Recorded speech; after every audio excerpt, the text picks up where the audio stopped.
üstüne gölgeler salan, benim varlığımın cilası bayrak.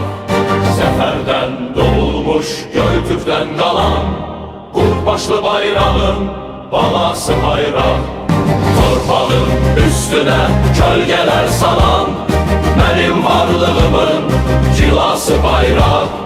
Seferden doğulmuş Göytürk'ten kalan, kurbaşlı bayrağın balası bayrak. Üç renkli bayrağın kölgesinde ben Qaraca torpağı vətən görmüşəm. Səfər güllərini dövrü qədimdən bayraq işığında bitən görmüşəm.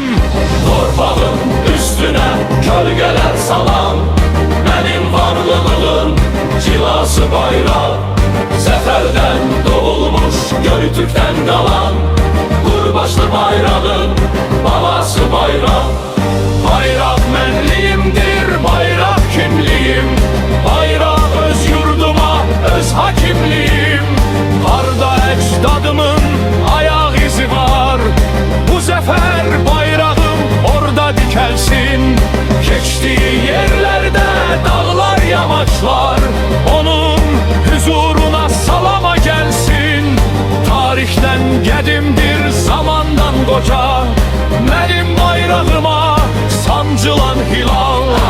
Aleme nur saçtı tarih boyunca, məbədlər başına tac olan hilal.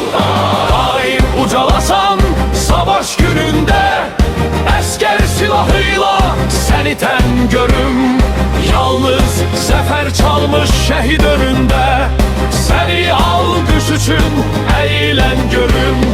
Torpağın üstüne gölgeler salan, benim bayrağımın cilası bayrak. Seferden doğulmuş Göytürk'ten kalan, kurbaşlı bayrağın balası bayrak. Torpağın üstüne gölgeler salan, benim bayrağımın cilası bayrak.